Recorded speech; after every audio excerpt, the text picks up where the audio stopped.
Paix sur vous, bienvenue dans cette nouvelle vidéo. On va voir comment aider notre enfant dans la lecture. Souvent, j'ai des parents qui viennent me voir et qui me disent « Mohamed, je ne comprends pas, mon fils n'aime pas lire. Mon fils ne lit jamais. » Et donc, c'est le sujet de cette vidéo.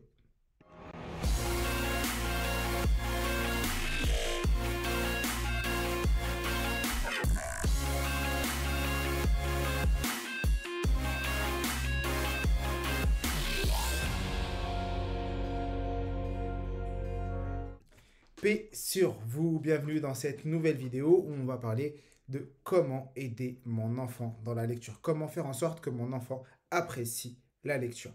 Régulièrement, les parents se plaignent et se disent « Moi, j'aimerais tellement que mon enfant lit, j'aimerais tellement que mon enfant adore la lecture.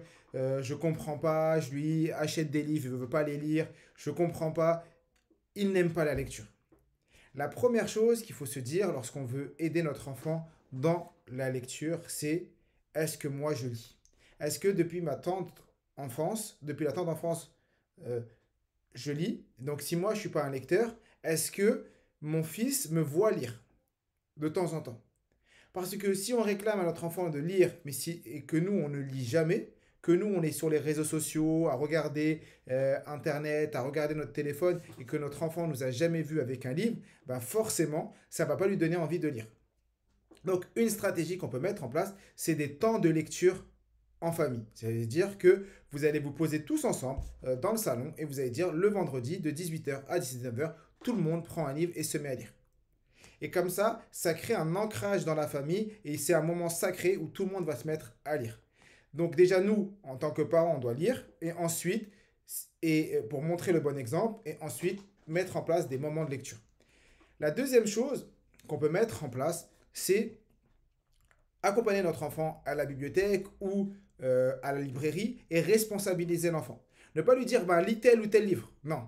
Lui dire et dire à cet enfant, je te responsabilise. Choisis un livre qui te plaît. Choisis un livre que tu apprécies. Choisis un livre que tu aimes. Et donc lui-même va l'acheter. Et le deal que vous allez avoir avec l'enfant, c'est tu l'achètes mais tu le lis. Je te l'achète, je te l'offre, mais tu le lis. Et tu ne vas pas, en tant que parent, choisir le livre et dire tu vas absolument lire du Molière, des Misérables de Victor Hugo. Non, tu choisis toi-même ton livre. Et une fois que tu as choisi ton livre, je te responsabilise dans la lecture. Ça, c'est la deuxième chose. Avant de continuer, je tenais vraiment à te remercier et à vous remercier. On est de plus en plus sur cette chaîne. On a dépassé les 7500, on est bientôt aux 8000 personnes. Et ça, c'est grâce à toi. C'est grâce au fait que tu regardes régulièrement ces vidéos et je t'en remercie. Toutes les vidéos ont plus de 1000 vues régulièrement et ça, c'est incroyable. Ça me donne envie de continuer. Donc, s'il te plaît, je te demande un service du fond du cœur. Si la vidéo te plaît, si les vidéos que je fais te plaisent, laisse un petit cœur, abonne-toi à la vidéo, laisse un commentaire, dis-moi, moi j'ai une question à te poser, dis-moi, qu'est-ce que tu mets en place avec ton enfant? Qu'est-ce que tu as déjà mis en place comme stratégie avec ton enfant? Et comme ça, je prendrai le temps d'y répondre. Et dis-moi, voilà, peut-être qu'il y a des stratégies que toi, tu mets en place que je ne connais pas et qui pourront alimenter une prochaine vidéo. Je compte sur toi. Donc, petit commentaire, petit cœur, abonne-toi et dis-moi ce que tu utilises.